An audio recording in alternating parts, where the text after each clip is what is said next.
Hello, good morning. അപ്പോൾ എൻ്റെ കയ്യിലിരിക്കുന്നത് ക്ലോക്ക് ആരെങ്കിലും കണ്ടിട്ടുണ്ടോ? ഇതൊരു കാരിയേജ് ക്ലോക്കാണ്. കാരിയേജ് മൗത്തേ ജോക്കർ ക്ലോക്ക്. ഓക്കെ, നമ്മുടെയൊക്കെ പഴയ കാലഘട്ടത്തിൽ ഒരു 1980s ഉള്ളവർക്ക് ഈ ക്ലോക്ക് നല്ല സുപരിചിതമായിരിക്കും. രാവിലെ അലാം ടൈം പീസ് കേട്ട് ഉണരുന്നത് ഇതിൻ്റെ സൗണ്ട് കേട്ടാണ് പലരും. രണ്ടൊന്നും എൻ്റെ കയ്യിൽ. അപ്പോൾ ഇതൊരു നൊസ്റ്റാൾജിക്കാണ്. ഓക്കെ, ഇതിൻ്റെ പുറകെ ഇങ്ങനെ മെക്കാനിക്സ് ഗിയറൊക്കെ കാണും. ഇവിടെ ഒരു കീ ഉണ്ട്. ഇവിടെ ഒരു കീ ഇരിപ്പുണ്ട്. ഈ കീ എടുക്കുന്നു, നമ്മളിവിടെ ഇടുന്നു, ഇൻസേർട്ട് ചെയ്യുന്നു, ലെഫ്റ്റ് സൈഡിലേക്ക് കൊടുക്കുന്നു. ഗിയർ കറങ്ങുന്നുണ്ടോ? ഇത് ഓവറായിട്ട് കൊടുക്കാനും പറ്റത്തില്ല. ഇത് റണ്ണിങ് ആണ്, ഡയൽ റൺ ചെയ്യുന്നുണ്ട്. നോക്കി, ഈ സിമ്പിളാണ് മൗത്തേ എന്ന് പറയുന്ന ക്ലോക്കിൻ്റെ സിമ്പിൾ. പഴയ ഒരു നൊസ്റ്റാൾജിക് സൗണ്ട് കേൾക്കാം.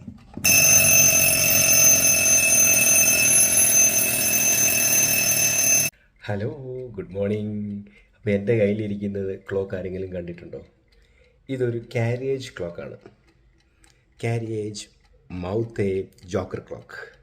ഓക്കെ, നമ്മുടെയൊക്കെ പഴയ കാലഘട്ടത്തിൽ ഒരു 1980s ഉള്ളവർക്ക് ഈ ക്ലോക്ക് നല്ല സുപരിചിതമായിരിക്കും.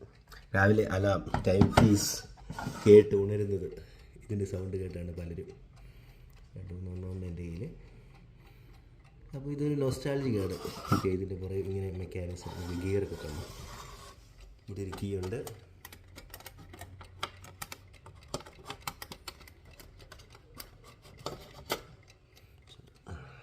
ഇവിടെ ഒരു കീ ഇരിപ്പുണ്ട്. ഈ കീ എടുക്കുന്നു, നമ്മളിവിടെ ഇടുന്നു, ഇൻസേർട്ട് ചെയ്യുന്നു, ലെഫ്റ്റ് സൈഡിലേക്ക് കൊടുക്കുന്നു. ഗിയർ കറങ്ങുന്നുണ്ടോ? ഇത് ഓവറായിട്ട് കൊടുക്കാനും പറ്റത്തില്ല.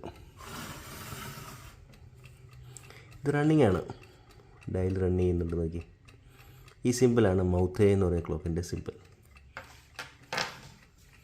പഴയ ഒരു നൊസ്റ്റാൾജിക് സൗണ്ട് കേൾക്കാം.